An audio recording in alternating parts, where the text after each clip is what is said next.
I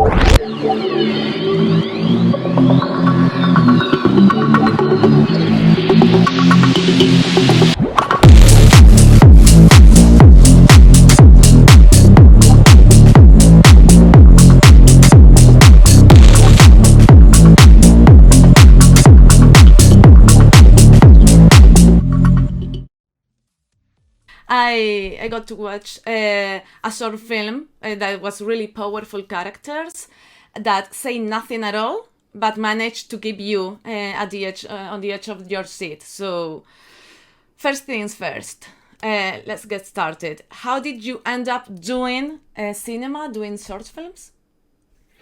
So, hi. I managed to get into short films just initially from university and college. Just started making short films with the cameras and things there. I studied film at the time. And then as soon as I could, I got myself a digital camera, just a DSLR, to be able to start making films myself, just with friends. And through time, I managed to just get slightly better each short film that I made. And also started to collaborate with other professionals who were better, because there is only so far you can really go with like just making films with friends who don't know how to light or don't know how to do sound properly or whatever. And then I also managed to get into the industry working as a runner on big films, and made a lot of friends who actually did these jobs for a living. And yeah, just started making films that were better as time went by, with people who were very good at camera work or very good at sound, and started using more and more professional actors. And yeah, just as time's gone by, I've also gotten better with writing and directing. And I think Villain, the new film, is kind of culmination of all that, where I've managed to get lots of people who are all very, very good at what they do to all come together to make a film that is of quite high production quality. And yeah, I think we're all very proud of it. Yeah. I guess. It's really a powerful production. For how long did you have this project in mind?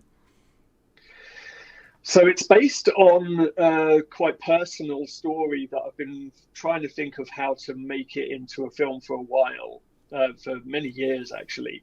But the first time I ever actually wrote it down was in, I think, about midway through 2019. And then shortly after that, wrote it actually properly as a script and revised it a few times. And but then I'd always kind of seen that as just writing it down to get it out of my head. I never really thought that we'd be able to make this particular film, because I knew that it would be fire, there would be a dragon, and that would either be this enormous puppet or it would be CGI. It ended up being CGI.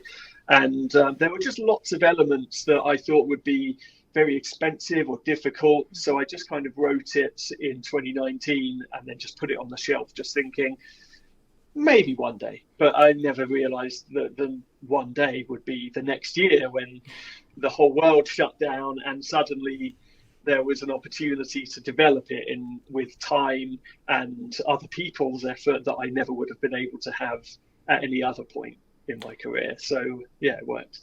So if this was a movie, 90 minutes or maybe 1,000, because nowadays movies run really, really long, this would be the beginning, the middle, or the end? I'd say certainly the beginning, and that's kind of the plan, because this film was initially thought of just as standalone, not meant to be expanded into a feature or anything. And I think it tells the story that it has within just the 10-minute runtime that it has.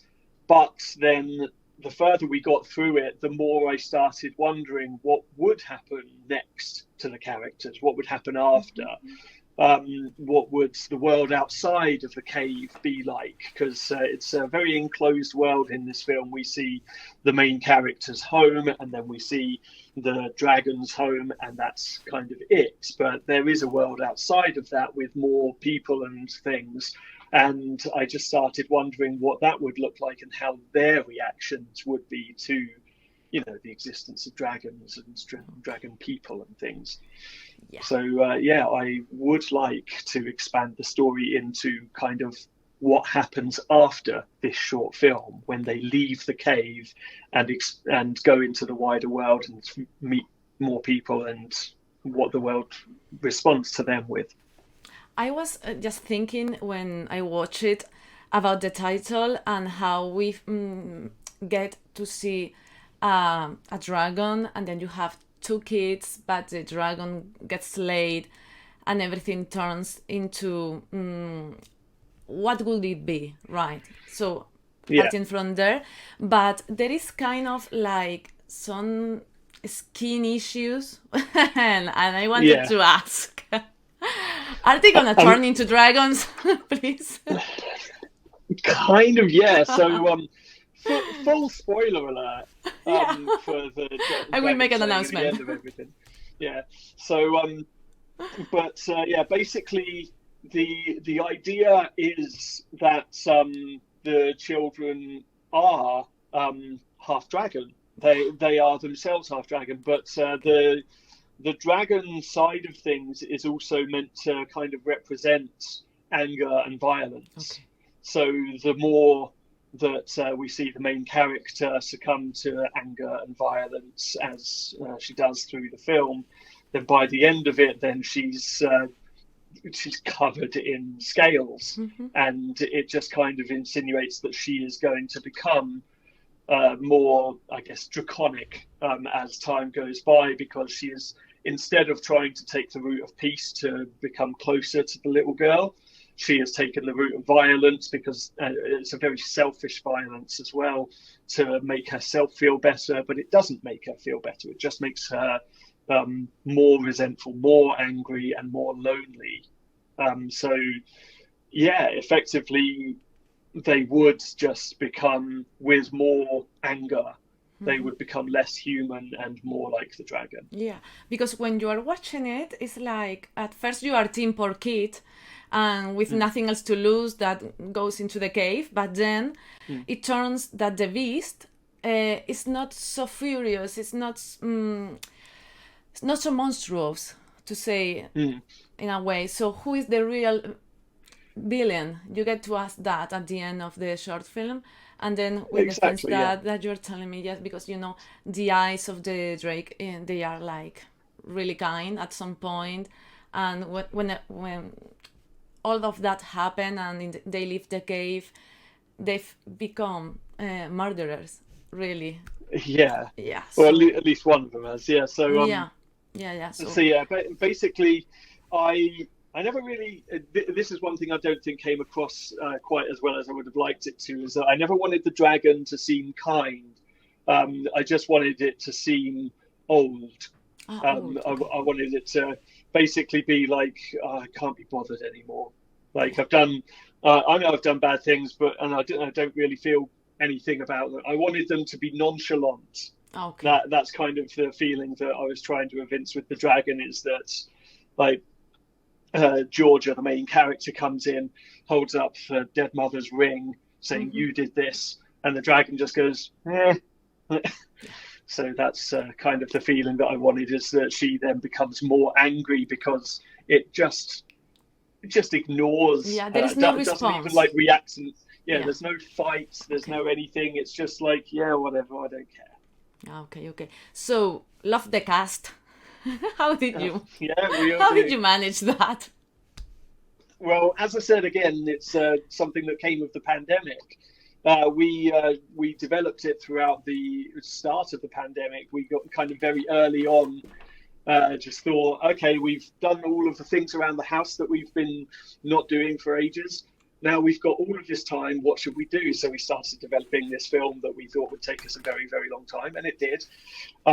And so we started doing things a bit more properly than we'd ever done them before. And one of the proper things we did was get a casting director. Casting director's name is Katerina Dickey, and she's amazing. And she managed to come back after reading the script, came back with a list of potential people to play Georgia, and Bella Ramsey's name was top of that list. And I'd recently seen Bella in Resistance, and obviously had seen them in Game of Thrones as well, which was incredible. And I just kind of instantly just said, if we can get Bella, I really would like to get Bella. So we just made an offer to Bella, who, like everyone else in the world, was bored having no creative outlet at home during the pandemic. And we said, here's a script, it's a role we'd like you to play, would you like it? And they said, yeah, you can count me in. So then we just kind of went on calls for rehearsals every now and then throughout the pandemic. And then as soon as lockdown was lifted, we all kind of went, go, went into like live rehearsals in person, still socially distanced and stuff. And then we shot in October 2020, the first weekend of that, I think. And then it was about like 1 or maybe 2 months later that Bella was announced as being cast as Ellie in The Last of Us. And so none of us, I don't think even Bella, had any idea that that was going to happen at the time when Villain was being developed or shot. But obviously we're very, very proud of them for their meteoric rise. And like, I don't know if you've watched The Last of Us, but Bella is incredible in it. I've watched it. And yes. yeah. And so, we just found ourselves very lucky to have worked with such an incredible actor. So what can you tell us about the locations? Because if you are thinking of developing something else, is that going to be a problem? Is it going to be difficult to find the right setting? I'm not sure it would be, because this was another first of ours, was building kind of an indoor set. This location actually was a 2-for-1, because it was all filmed on the same stretch of farmland that we ended up finding, thanks to our location manager, Alexander Gladstone. But basically, we got a stretch of land that they didn't mind us burning down a hut on. That had this beautiful horizon on the background that we then superimposed a mountain and a cave on. But also just to the left of the shot, just out of the shot, is this big concrete barn that we then set up to use as a stage, so that we could do everything in just like a few meters away from each other. So we have the entire thing in one location, basically. But that's... That was just for this short film with its 2 locations. With a feature film, should we be able to do it, then it would be, I think, very much kind of the same. There'd be a lot of internal sets in, say, villages that would be able to be built either on farmland, like we did with the hut in the short, or if we wanted to do it with a bit more control over lighting, etc., then we do it inside a stage, and that might be a stage, or it might be a makeshift stage like this barn that I talked about. But otherwise, it's a case of finding interesting outdoor locations, because I think that's the thing that I really want to explore in the feature, if I can, is kind of the beauty of English countryside. And I live in like the south of England, which does have some beautiful areas, but there's some incredible places in like the Midlands and particularly the north of England. And so I think the difficulty would be just kind of trying to settle on an area and then potentially moving between areas that that kind of A, are the most beautiful, and B, have entire vistas around them with nothing modern in them. Because that was obviously a difficult part as well, was trying to find something with a big horizon that doesn't have like telephone poles or things like that we would have to edit out. We just needed to find something that was empty and natural. So yeah, but that, I mean, everywhere is a big place, so yeah, there's lots. But I guess you would have to go up north, really, up Manchester, potentially, Leeds, all that area, I guess. So I particularly like Cumbria, which is an incredibly beautiful area. But there's also the Peak District and places like that. The Peak District is where we actually got the mountain that is composited onto the opening scene with the cave in it. That's actually a place called Thor's Cave, which is in Staffordshire and is just in the south area of the Peak District. But we originally decided that we would go and film something there in the cave. And then we visited the cave and realized how difficult it was to get up there. It's really high up, and getting equipment up there would be impossible. But we also realized that the cave flooring is not flat. It would be very, very unsafe for us to be doing lots of running about and things in there. So yeah, we ended up just basically taking some like footage from a distance of the cave and just kind of like copying and pasting it onto the horizon that we had. But it's still a beautiful place, and the area around it is beautiful. And I recommend anyone who's in the area of Staffordshire or the Peak District to go and visit Thor's Cave. It's beautiful. I mean, you're creating dragons, so I guess that a cave is not that difficult to put in the bag, because the effects were amazing.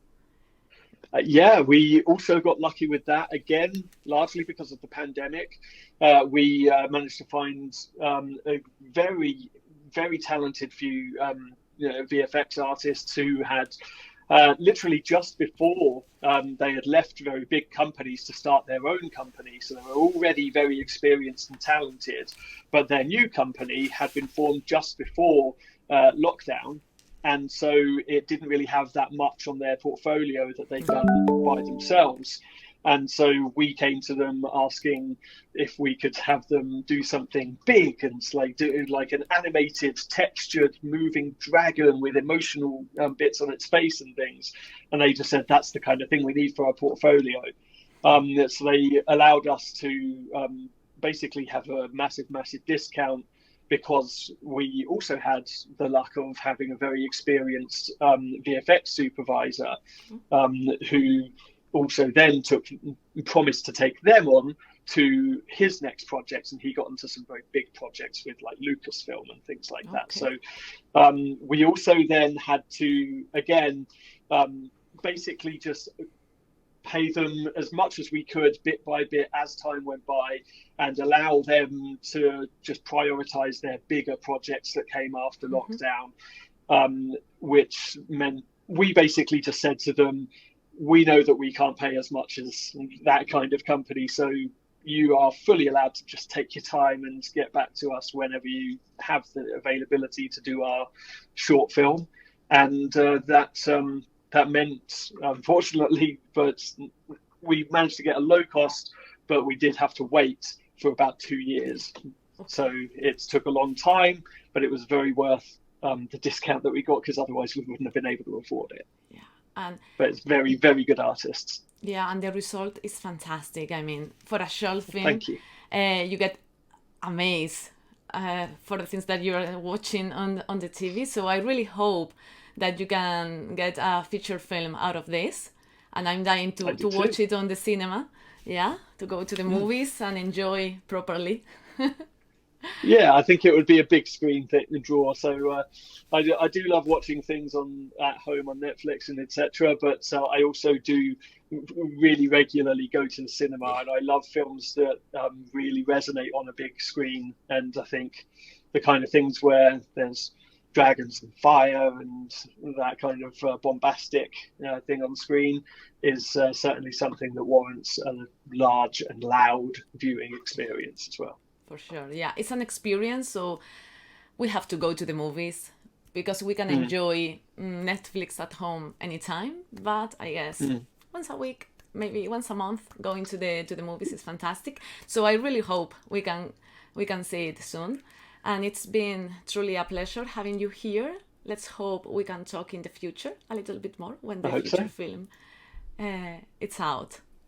So thank you. Yeah, no, I'm looking forward to speaking again in the future. Thank you for having me. Let's see how it goes. Bye. Thank you. Bye.